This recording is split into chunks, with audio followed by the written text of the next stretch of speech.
one of the student teachers that alternates on Sundays here.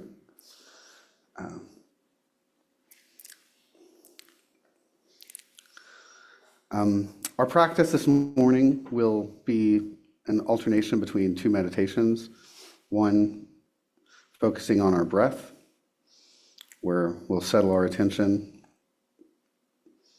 on our breathing. We'll do that for a couple minutes at a time, 3 or 4 minutes, and then we'll alternate that with a chanting meditation. And with this chant, with each breath, we will recite the syllable hum twice. So something like hum, hum. And we'll all do this at our own pace. We'll do that for 1.5 minutes or 2 minutes. And we'll alternate between these two practices. We have a prayer book. At the end of our practice, we'll be dedicating the merit of our practice to all sentient beings, and especially to those who are in the book. And we'll open our practice today by stating our intention, our aspiration for all beings.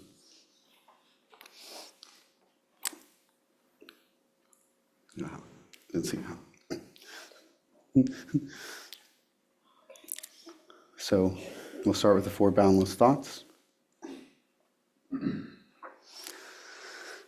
May all beings always have happiness and its causes. May all beings always be free of pain and its causes. May all beings always be pain-free and live happily. May no beings ever cling to those near nor spurn those far.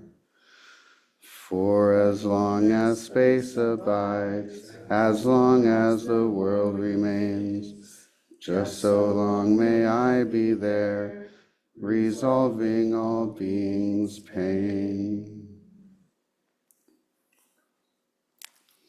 So you can take a moment to find your seat.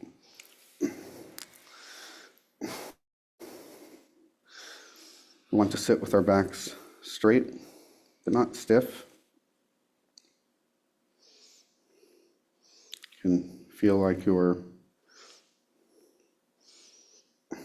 head is suspended,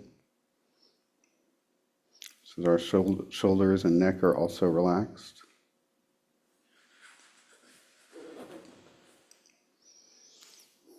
We can have our eyes closed, or we can look in an unfocused way a few feet in front of us.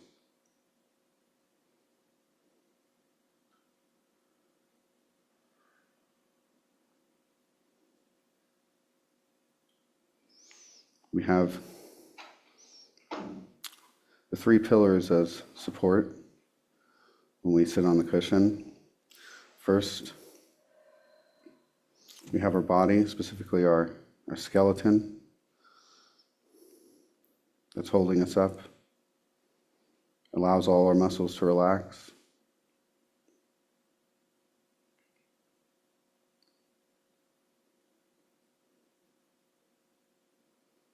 Feel into the support of the body.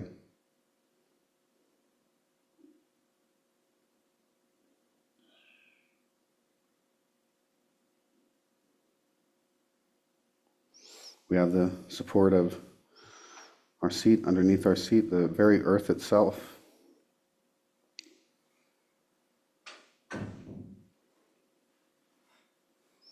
We sit atop the very center of the earth. So our seat is all the more stable.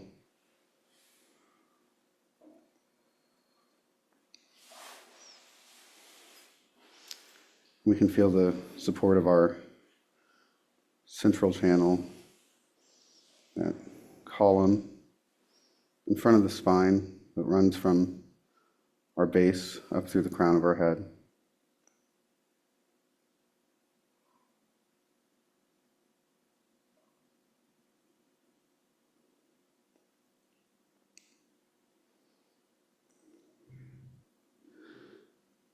And with this support, we can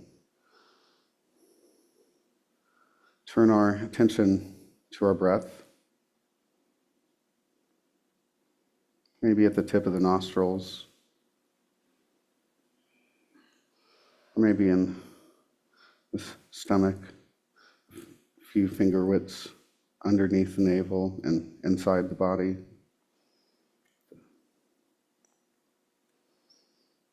You can feel how it feels to breathe in and out, using that place as our focus.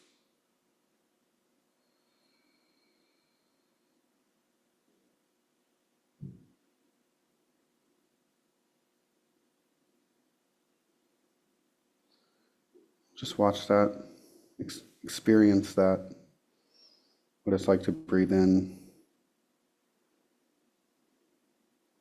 what it's like to breathe out, what the transition is like.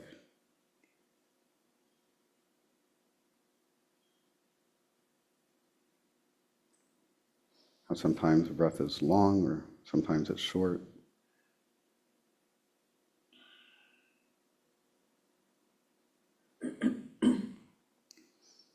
We'll focus on the breath at that spot and how it is for a few minutes. And when your mind wanders, just gently bring it back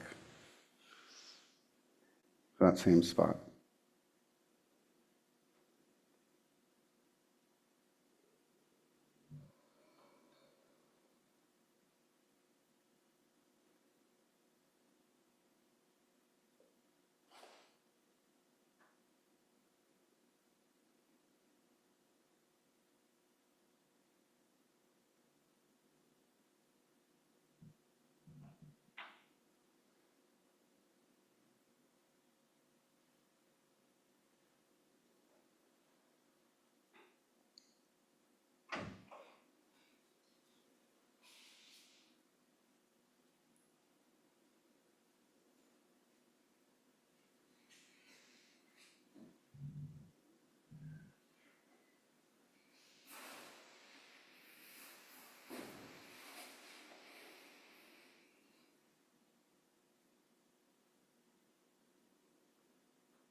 Om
Notice how we feel, how the vibration impacts us.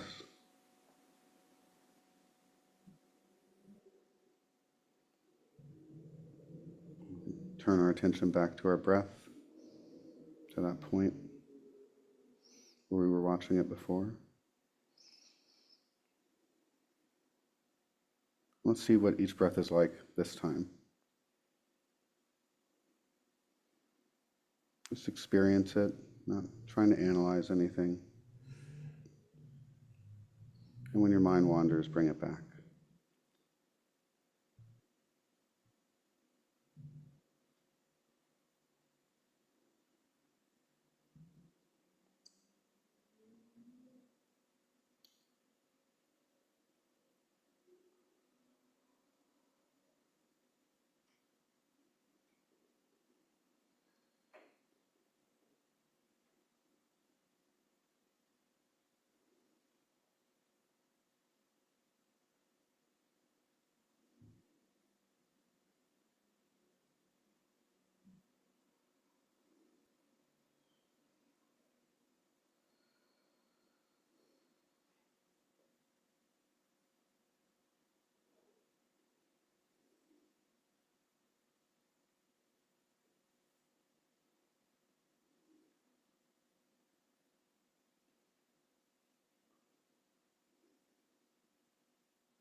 back to the breath.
To our breath again. Just experience what each breath is like.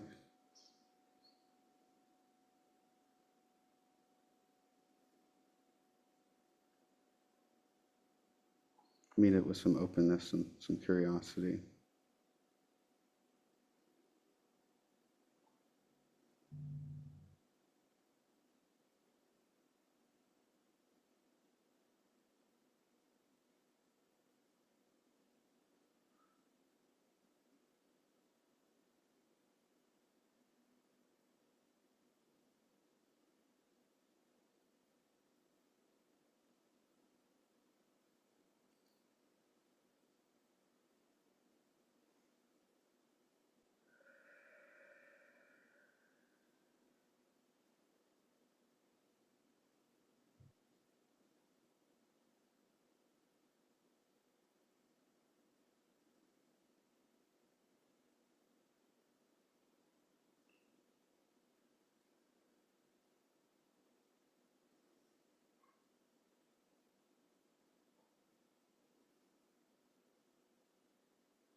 take a minute to stretch.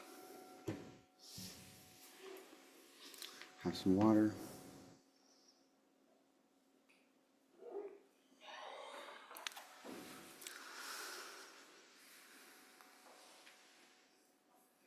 How was that for everybody? Claire.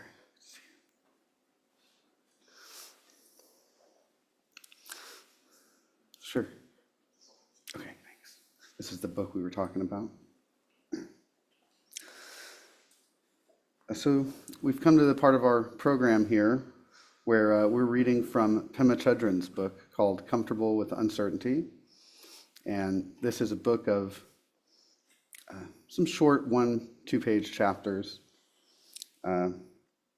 Today's chapter is titled On the Spot Equanimity.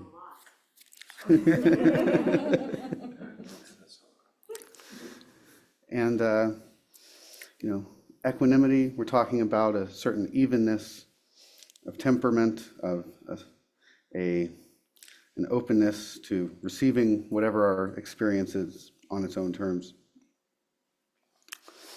So I'll read from the chapter. Okay, I forgot these are not my reading glasses. Can't actually see anything with them. An on-the-spot equanimity practice is to walk down the street with the intention of staying as awake as possible to whoever we meet. This is a training in being emotionally honest with ourselves and becoming more available to others. As we pass people, we simply notice whether we open up or shut down. We notice if we feel attraction, aversion, or indifference, without adding anything extra like self-judgment. We might feel compassion towards someone who looks depressed, or cheered up by someone who's smiling to himself. We might feel fear and aversion for another person without even knowing why. Noticing where we open up and where we shut down, without praise or blame, is the basis of our practice. Practicing this way for even one block of a city street can be an eye-opener. We can take the practice even further by using what comes up as the basis for empathy and understanding. Our own closed feelings like fear or revulsion thus become an opportunity to remember that others also get caught in this way. Our open states like friendliness and delight can connect us very personally with the people that we pass on the streets. Either way, we are stretching our hearts.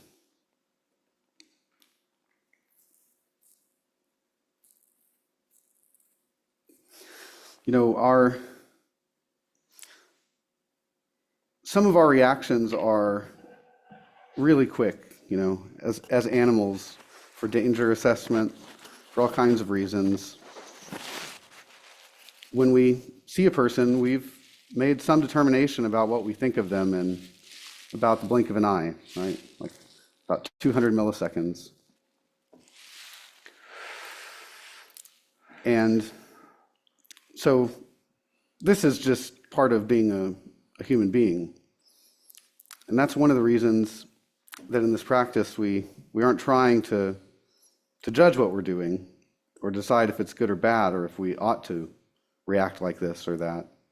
We're just trying to see through some of our habits.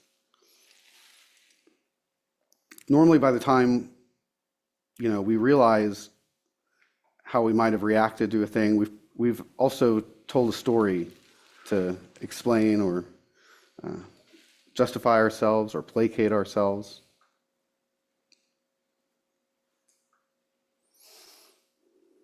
And so here in this practice, we're just trying to see what it is that happens to us, how it is that we react. As we pass people, we simply notice whether we open up or shut down. We notice if we feel attraction, aversion, or indifference without adding anything extra like self-judgment.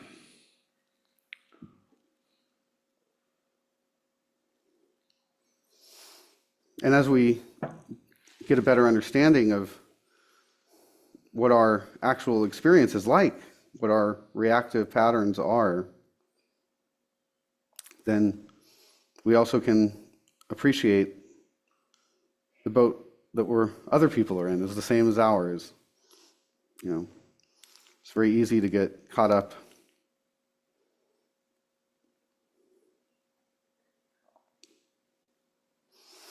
and we're trying to stretch our hearts to see experiences that we normally like to ignore or shut down or pretend aren't important. And one of the benefits, I think, of this practice as she's outlined it here is we can take it with us everywhere we go. We can practice it anytime. It's not just on the cushion. In fact, this one you want to be socializing in some way, seeing people.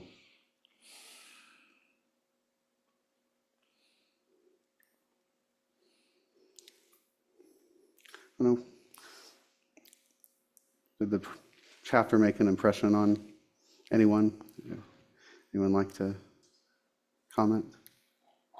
Have any questions or anything to discuss?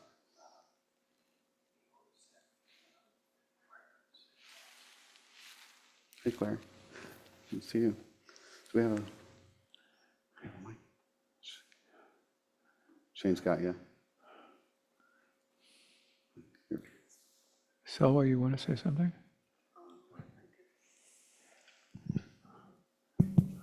Well, it's just my daily fighting. I'm still fighting with that.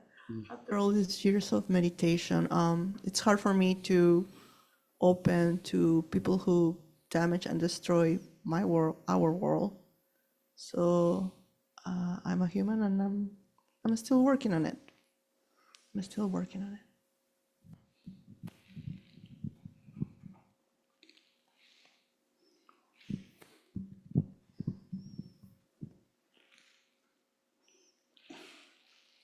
I would say that I find it, I really enjoy Pema Chodron's material. I think what I find useful for myself is to notice how these reactions are occurring in my body, and that allows a little bit less of the story to get predominant, but just, there's sort of either a closing or a contraction or an opening in my body. And to be able to just hold that with equanimity is, I think, a wonderful training.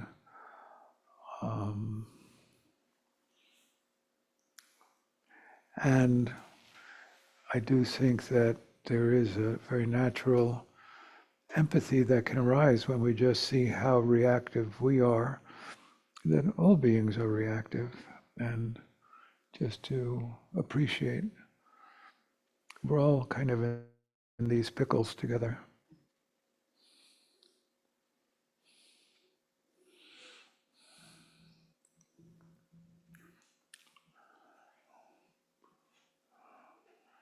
Miss Monica. I have a question for Harvey. If I might, Harvey, could you share with us, if it's appropriate, how some ways that manifests, some of that manifests in your body? I would be interested in knowing that, if that's not too intrusive. No, if I pass somebody who there's some sort of defensiveness or fear, then there's a kind of clutching in my chest or my abdomen or tightening of my face. So they're very, very specific experiences in I think those happen to be what's called the striated muscles of the body, where there are these contractions, and they're palpable, easy to notice, for me at least. Does that help, David?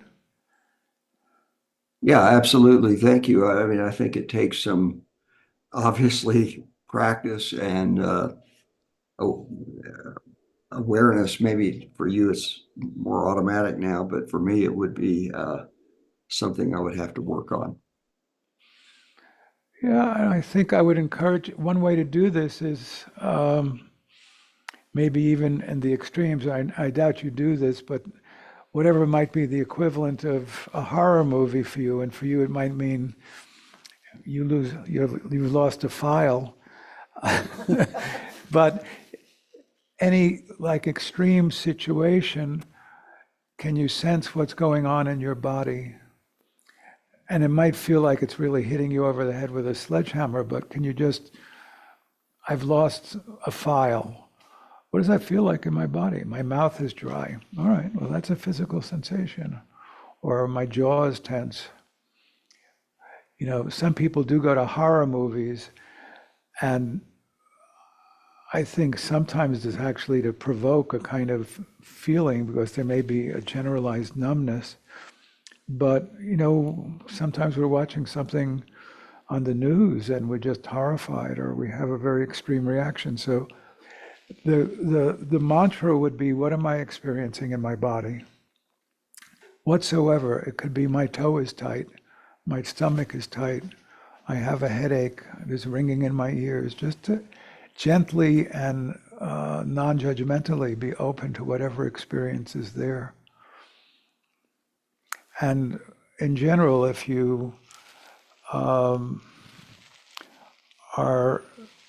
interested in developing that, I'm sure if you do a Google search on like a body scan meditation, that would just open up what a way of becoming sensitive in the body. But Monica had her hand up. Thank you, David. Yeah, great. Thank you. Thank you. Thank you for reading that today. I just moved to Texas, and where I was living previously, I felt very confident that the people that I passed on the street were like-minded.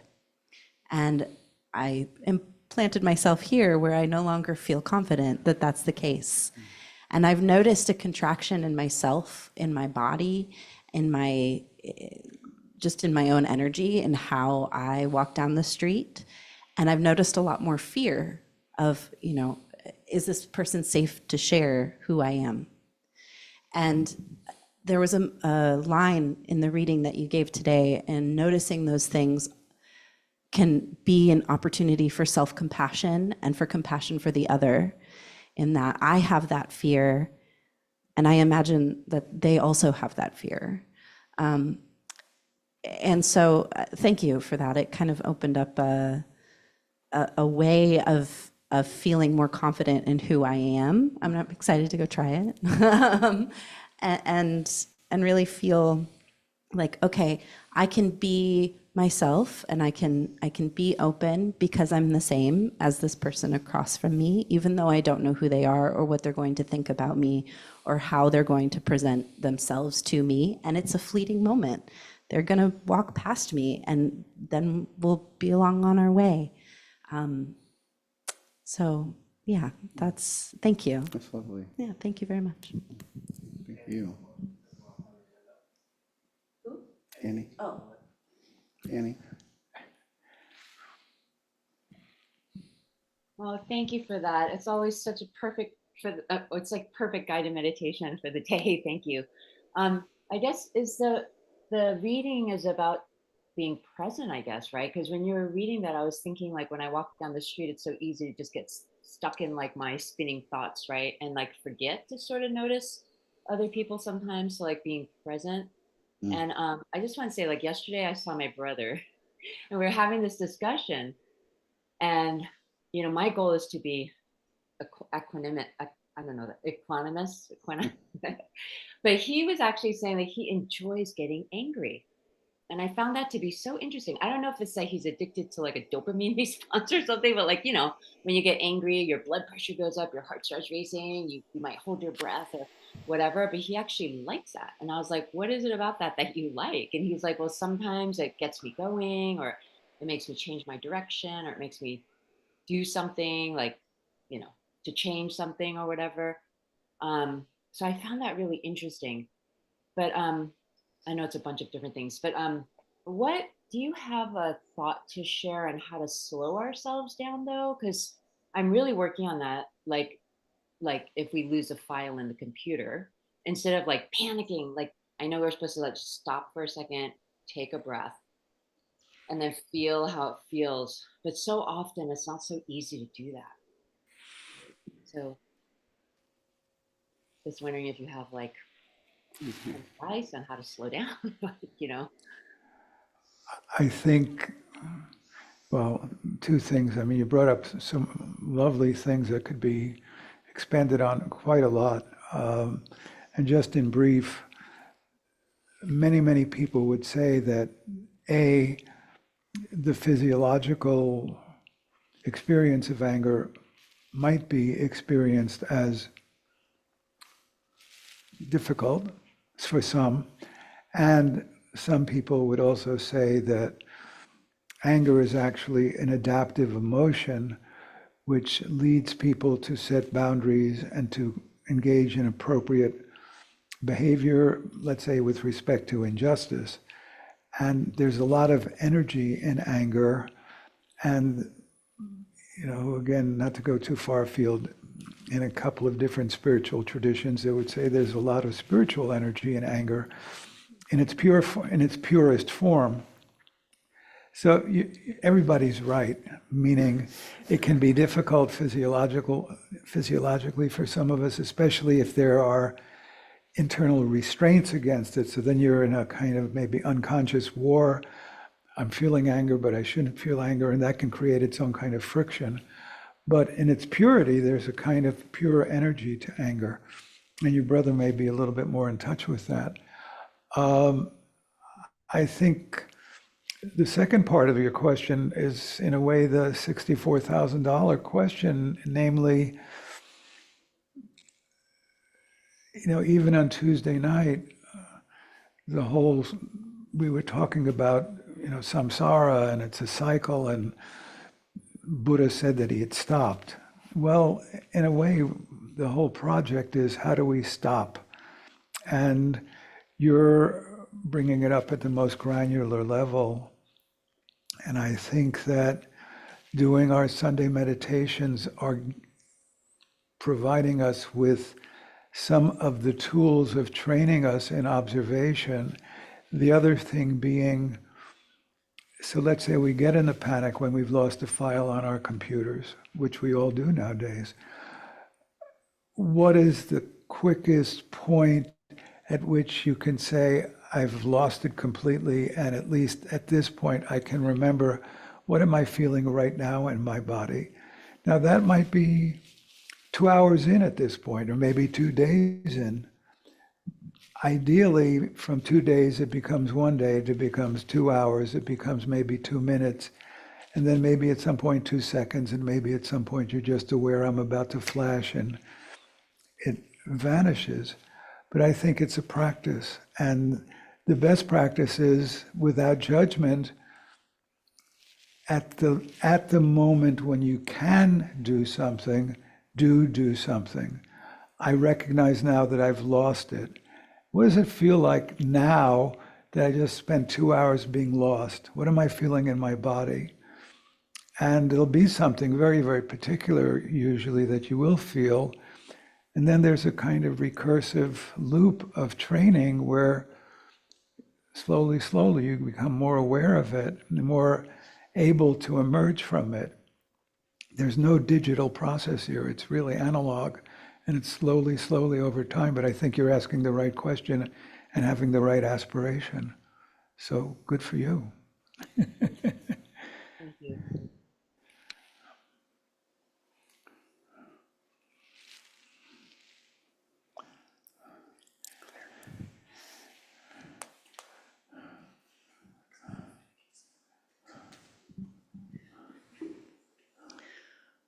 So the conversation about anger, to me, like as somebody raised female in Texas, feeling anger even and definitely expressing it appropriately has not been my forte.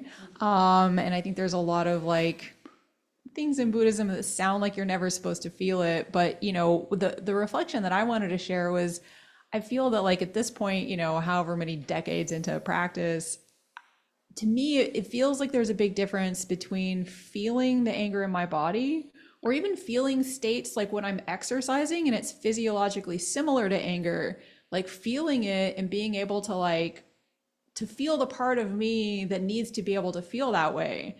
Like that feels very helpful and energizing. And, just like you said, Harvey Law.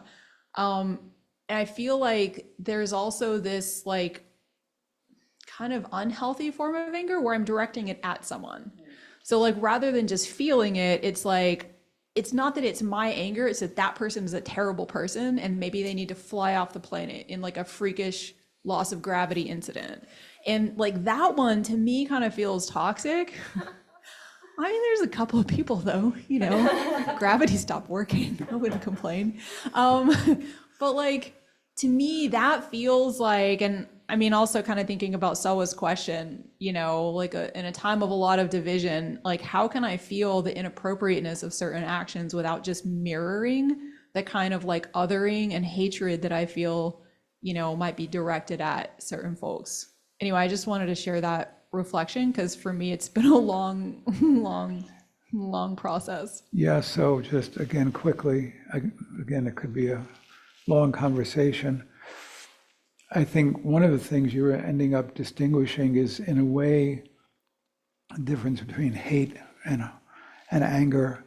And I think if we look carefully at the tradition, what they're really against is hate, where there's a wish to eradicate somebody, harmfulness, versus anger, which might be setting up an appropriate boundary. But I think the important thing for everybody to know is that there's a difference between, well, knowing our feelings and then acting out feelings and expressing them assertively. And the simple act of assertion, I mean, it can be described very, very easily. You do XYZ behavior, you're doing something as a partner, as a friend, as a boss, as a political figure, and I feel XYZ. I feel like, you shouldn't be on the planet. But if I say that to you, I feel you shouldn't even be on the planet. It's very different from, get off the fucking planet, you son of a bitch, which is acting out the anger. I feel like you should be off the planet is owning the anger. Get off the fucking planet, you son of a bitch, is acting out the anger. And most people don't know the difference between those two things. And I think it's really, really critical for all of us to know the difference and to see how it plays out at every stages of our lives. But I think where Buddhism and psychotherapy agree is we should not act out our anger. It's really, really toxic, and it cycles. I mean, everybody has basically said, when other people are acting that way, I'm going to act that way. It's not helpful, but we can certainly know, and we need to know even our harmfulness and acknowledge, I wish this person were off this planet. And then it becomes a judgment whether we need to let that person know that or not, and how we would say that. But the important thing is we need to know that we're feeling such things and see how it's impacting our bodies. That's practice. That is practice. It's very, very important. And to know the difference between appropriate anger vis-a-vis injustice, whatever the injustices are, and harmfulness. I wish you really weren't here, period. Time for the bardo. And that's, and we have such feelings. Okay. We'll need to get ready. Whoa, sorry. But we want to have one more round of meditation here, and then we'll do our closing process. So first, everyone can find their seat again.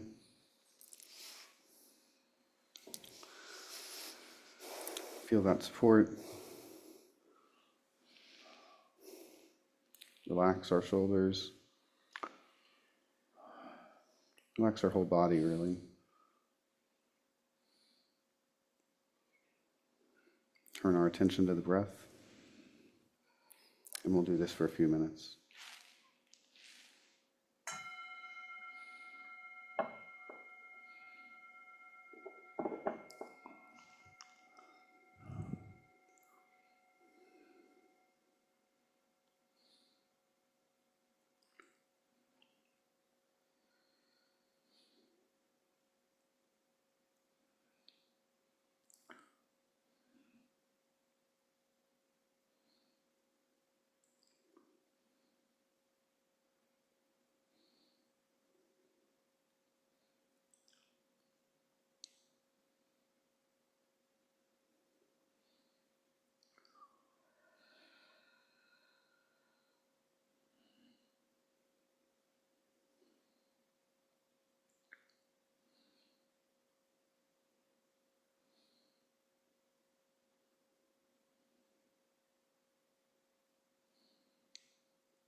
And back to our breath, how it feels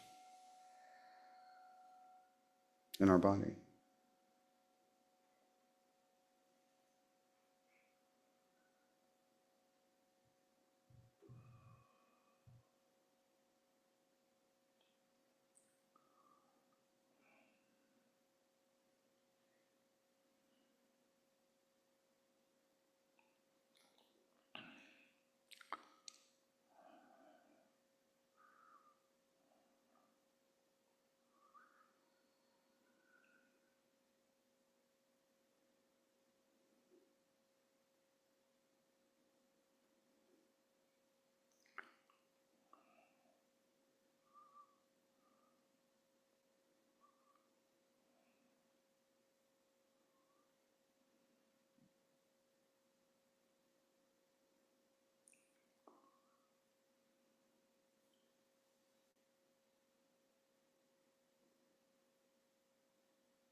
No, no, no problem. Yeah, we're just running up on time. So before we close, any announcements? I know there's a Losar potluck next Friday night, so everyone's going to want to come to that because there's some mean food that shows up. And Do we have the time for that? 6:30. what else we got Here. going on? Yeah, but what is the reason for that potluck? Oh, for New Year, for the Tibetan New Year. So it'll be a good party in that sense. Very wild. Bring your friends, bring your family. Any age is invited. This is definitely the crowd for it. And there's other things happening. There's retreats, and I know. Yeah, so let's see. First Tuesday of March, we will have continuing our teaching. We'll be talking, I think, at that point about the two truths in Buddhism, which is very, very important teaching. I encourage people to come to that. And then the first weekend of March, Friday, Saturday, and Sunday, we have a retreat on Guru Yoga, which is a central teaching of the Dzogchen tradition. And then the last weekend of March, we have Lama Tenzin. It will be a virtual retreat on Saturday and Sunday. It's an ongoing teaching on a text by Mipam Rinpoche with respect to Dzogchen. If you're interested in Dzogchen, this is an open teaching, and you can really come to the weekend, that last weekend in March. It is open, and the way he teaches it, what the material is apprehendable, even if you haven't heard the earlier teachings. Then going into May, we'll continue our first and third Tuesdays, by the way, throughout. In May, we have a POA retreat, which is a special practice for the time of death to assure movement into a pure land. That's from the 19th to the 21st. I'm sorry, Annie, what are the dates on the POA retreat?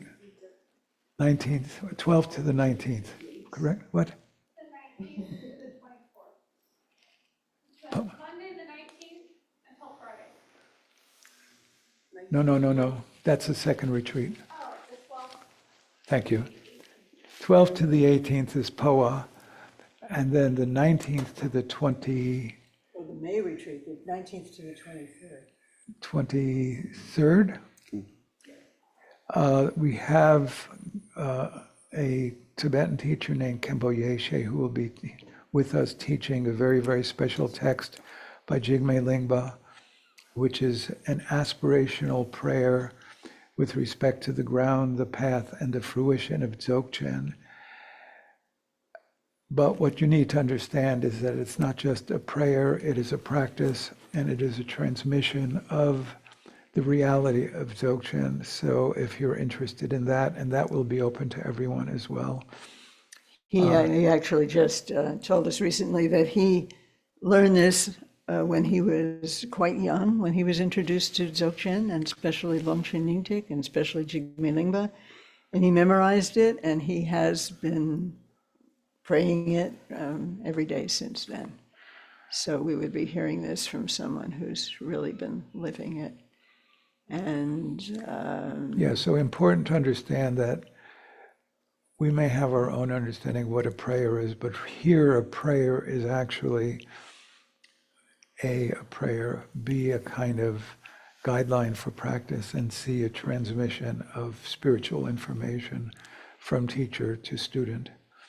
And so it's a very, very significant opportunity. he actually specifically said that, of course, it's a prayer, asking a path of aspiration, you could call it. And it's also philosophies in there, and also meditation techniques.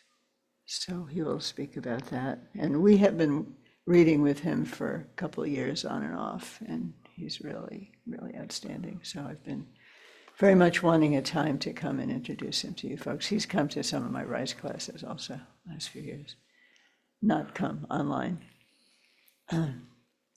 Anything else, Emily? I think we've covered everything. That's pretty good. It's up to 9. Okay. Okay, well then, let's close with our dedication of merit.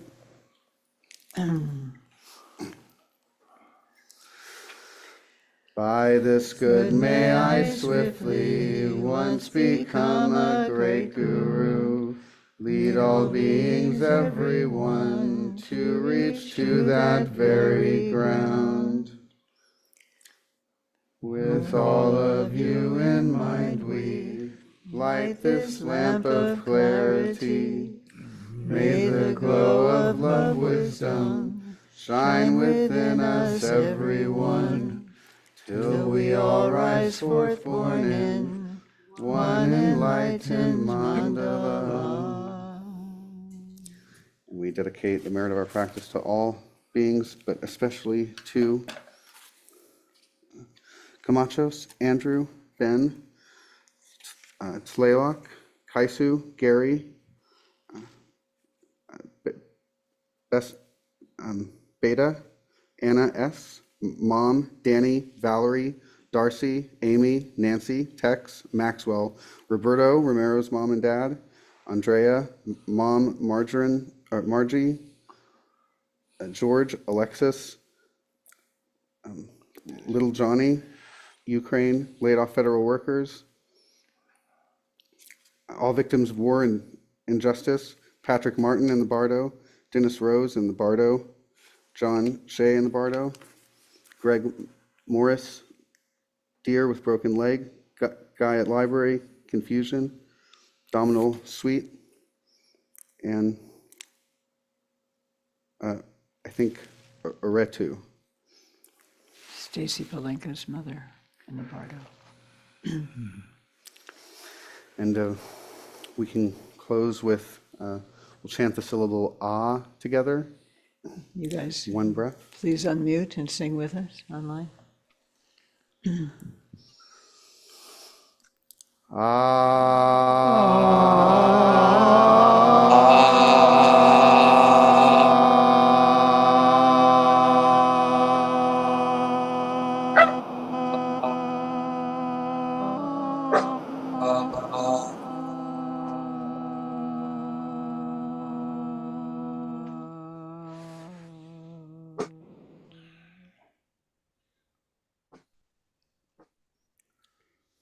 Thank you, everybody. Thank you. Lovely to see everybody today. Stay well. That's great. Take care. Excited, Claire. I didn't know you were coming.